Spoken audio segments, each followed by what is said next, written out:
Today is a big day for Mazda as the 2023 CX-50 has gone into production at the new Mazda Toyota Manufacturing facility in Huntsville, Alabama.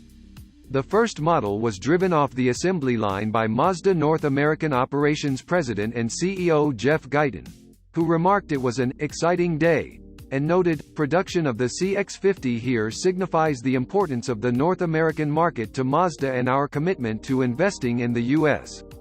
It's also a return to form for Mazda as the company built an assortment of models in the United States at what is now known as Ford's Flat Rock Assembly Plant. However, the plant ceased production of the Mazda 6 in 2012 and the company turned to imports for the U.S. market. Getting back to the CX-50, Mazda bills it as a rugged and capable crossover that was designed specifically for the North American market. The Mazda Toyota Manufacturing facility has the capacity to produce up to 300,000 vehicles annually, but that will be split 50-50 between the CX-50 and the unrelated Toyota Corolla Cross.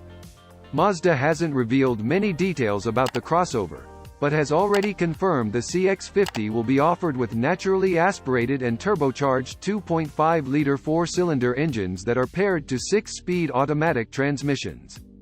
They'll be followed by electrified powertrains including a traditional hybrid model.